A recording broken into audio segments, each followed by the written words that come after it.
سلام. اگه از قبل پیج اینستاگرامم داشتید که در جریانید، من خیلی وقته میخوام بیام توی یوتیوب و این اولین ویدیوی یوتیوبمه. اگر از قبل پیج اینستاگراممو نداشتین، من رکسانام و الان میخوام در مورد داستان نویسی و اینکه چجوری داستان بنویسیم حرف بزنم باهاتون. از طرفی قرار داستان کوتاه و رمان بخونیم، تحلیلشون کنیم و در موردشون صحبت کنیم.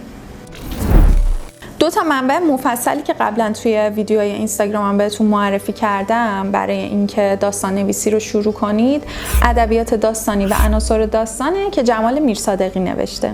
در مورد این دوتا کتاب قرار خیلی مفصل حرف بزنیم و خیلی خوشحالم که قرار مفصل صحبت کنیم راجبش و هر چقدر که جلوتر بریم بازم بیشتر کتاب بهتون معرفی میکنم. توضیحاتی که بهتون میدم بخشش تجربه خودم و برداشتای خودمه، همینطور تلفیقی از کتابایی که خوندم، کارگاهایی که شرکت کردم و اینا یه جنبندی کلی بوده برای اینکه بتونم بهتر وارد دنیای داستان بشم و بهتر بنویسم. سوالی که خیلی ازم میپرسن اینه که کتاب چاپ شده‌ت کجاست؟ کتاب چاپ شده من جایی نیست، به خاطر اینکه من هنوز دارم روش کار میکنم و خب یه دوره‌ای هم واقعا من نتونستم بنویسم و نتونستم روی نوشته‌ام کار کنم.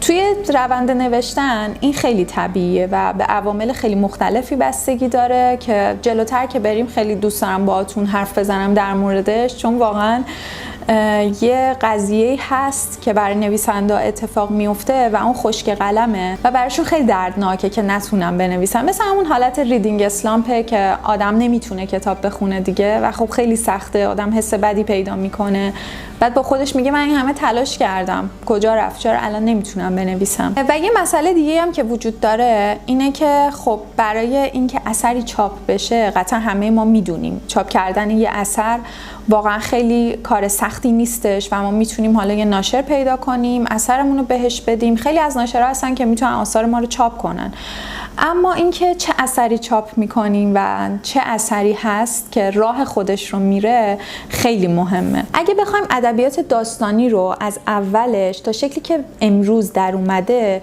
تقسیم بندی کنیم و بگیم چه نوعی هستن، 4 نوع میشه. اولی قصه ها هستن، دومی رمانس، 3 داستان کوتاه و 4 رمان. نمیشه گفت که ترتیب خاصی دارن، به خاطر اینکه با هم همپوشانی دارن و یکی از دل یکی دیگه در اومده. کاملا هم به هم دیگه مرتبط هستن که هر چقدر بیشتر پیش بریم توی ویدیوهای بعدی متوجه میشیم که چرا. اما ویژگی مشترکی که همه اینا دارن تخیله. تخیل توی شعر هست، توی نمایشنامه، توی فیلمنامه و اشکال مختلف داستان وجود داره. یه چیزی هست خیال کردن. یه روز سر یه اتفاقی گوشی و وسایلم رو ازم گرفته بودن و من واقعا هیچی نداشتم. یعنی این اتفاق زیاد برام میفته که چیکار بکنم چیکار نکنم و وقتی هم که تو خونه هستم این که الان من چیکار کنم، یه زمان خالی که دارم با کتاب پرش میکنم و خب اون لحظه من نه گوشی داشتم نه کتاب داشتم و داشتم خیال میکردم. خیالم واقعا داشت منو به همه جا میبرد. یه لحظه تصور کردم که یه روایتی داره شکل میگیره و توی خیالم یه تصویرسازی کردم، یه سری چیزا اضافه کردم به اون فضایی که توش بودم و یه سری چیزا رو که دوست نداشتم کم کردم. واقعا فهمیدم که تنها چیزی که نمیشه از آدم گرفت خیال کردنه. من خیلی سریع در مورد قصه و رمانس یه سری توضیحات میدم و حالا تفاوتاشون رو با رمان و داستان کوتاه میگم که بعد برسیم به بخش خیلی جذاب داستان کوتاه و رمان که من خیلی علاقه دارم. البته علاقه بیشتری که دارم به داستان کوتاهه. این هم مثلا اینطوری نبود. قبل از اینکه من برم کلاس داستان نویسی خیلی رمان میخوندم، ولی بعد از اینکه با داستان نویسی آشنا شدم و واردش شدم، با دنیای داستان کوتاه آشنا شدم، اصلا یه در دیگه‌ای به روی من باز شد که مدیون این هستم که یاد گرفتم اصلا داستان کوتاه چیه و چقدرم سخت نوشتنش. چون توی فرصت خیلی کم باید تمام اون چیزی که میخوای رو برسونی و از طرفی خب باید اون عناصر داستان رو هم رعایت کنی و چقدر باید صیقل بخوره تا تبدیل بشه به چیزی که بشه تازه گفت داستانه. همه ما با قصه ها بزرگ شدیم. قصه ها بخش مهمی از تاریخ و ادبیات ما هستن، مثل 1001 شب که همه خیلی دوستش داریم، برامون خیلی نمادینه، برای کسی که دوستش داریم میخونیم. و همینطور خیلی باش آشنایی داریم. ویژگی خیلی برجسته که قصه ها دارن اینه که بر محور حوادث خارق‌العاده میچرخن. یعنی حوادثه که داره قصه ها رو پیش میبره و اتفاقی که میفته نه تنها تأثیری روی شخصیت نمیذاره بلکه تحولی هم در اون شخصیت شکل نمیگیره. در واقع میشه گفت به شخصیت پردازی خیلی پرداخت نشده، چیزی که در رمان و داستان کوتاه خیلی مهمه. یعنی اگه بخوایم خودمون رو در نظر بگیریم، وقتی که ما با دوستمون بحثمون میشه، وقتی با خانوادهمون بحثمون میشه، خب یه اتفاقی درون ما رخ میده، اینکه ناراحت میشیم، عصبانی میشیم و این ناراحت شدن و عصبانی شدنه یه عکس العملی داره. ولی توی قصه ها این خیلی کم رنگه، یعنی شخصیت یه اتفاقی براش میفته، از اولش همونه تا آخرش هم همونه و ما این بازتاب حادثه رو روی اون شخصیت نمیبینیم. از طرفی توی قصه ها ما با شخصیت سر و کار نداریم، با تیپ سر و کار داریم. بذارید مثال خیلی ساده براتون بزنم که خیلی زیاد شنیدمش و خودتونم خیلی زیاد دیدین که من بازخوردشو گذاشتم توی استوریام. اونم این بوده، مگه کسی که کتاب میخونه پیرسینگ و تتو داره؟ خب تیپ آدم کتاب خون اینه که یه آدم منزویه، خیلی ساده است، اصلا به خودش نمیرسه و اینکه یه قالب مشخصه. این قالب مشخص میتونه برای هر شغل دیگه و هر نوع دیگه ای از آدم باشه که تعریف شده از قبل. مثلا تیپ معلم، تیپ دانشجو. و خیلی وقتا اینو میگم بعضیا دنبال شخصیت نیستن، دنبال تیپن. اصلا تو قرار نیست که فردیت خودت رو داشته باشی و یک شخصیتی برات تعریف شده باشه، تو جامعه شخصیت پردازی داشته باشی.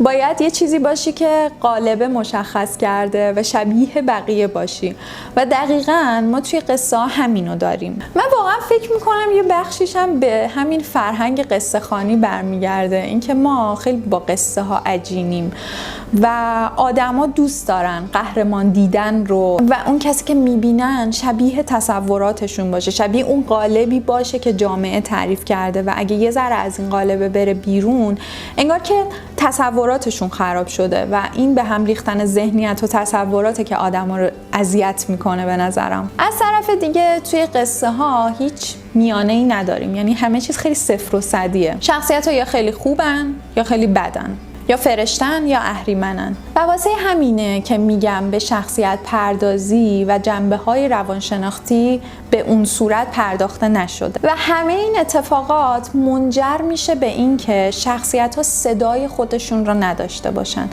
یه چیزی هست که میگن شخصیت باید وایس داشته باشه. وقتی داره حرف میزنه نویسنده یه کد میده که الان شخصیت داره صحبت میکنه، راوی داره صحبت میکنه. آدم‌ها توی جهان داستان هم جدا از تخیلی که درش هست باورپذیر باشن و این چطوری در میاد؟ وقتی که ما شخصیت پردازی داشته باشیم و از طرف دیگه وقتی شخصیت‌ها صدای خودشون رو داشته باشن که این کار خیلی هم سخته، خیلی باورپذیرتر میشه و آدم‌ها خیلی واقعی تر میشن. اون حس همزاد پنداری که ایجاد میشه دقیقاً به خاطر همینه. همین نکته های خیلی ریز ریز که داشتن صدا یکی از اون نکته هاست و نکته های دیگه ای هم هست. توی کتاب سواد روایت که در مورد صدا میخوندم گوستاو فلوبر رو مثال زده بود که چقدر تبحر داره توی این قضیه و هر کدوم از شخصیت ها که صحبت میکنن اصلا نیازی نداره که بگه گفت.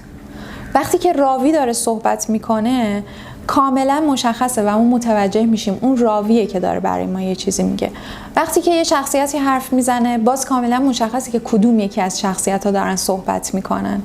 یه مثال خیلی ساده که بخوام بزنم، اولش میگیم سارا گفت، ولی ما نشون میدیم که سارا چجوری حرف میزنه و در ادامه دیگه نمیگیم سارا گفت. وقتی که داره حرف میزنه ما اون کدو میدیم که مخاطب متوجه بشه که سارا داره این حرف رو میزنه. ولی توی قصه ها شخصیت ها همه مثل هم حرف میزنن و هیچ فرقی با هم دیگه نداره صحبت کردنشون. برعکس داستان کوتاه و رمان که ما حتی حال شخصیت ها رو با حرکات و صداشون میتونیم به مخاطب نشون بدیم. ویژگی بعدی که قصه ها دارن و اصلا کلا در موردش صحبت کردم توی مدرسه‌ام، احتمالاً یادتون باشه که یه چیزایی در موردش خونده بودیم تو کتابای ادبیات. حالا یادم نمیاد واقعا چون برمیگرده به خیلی سال پیش که من خوندم.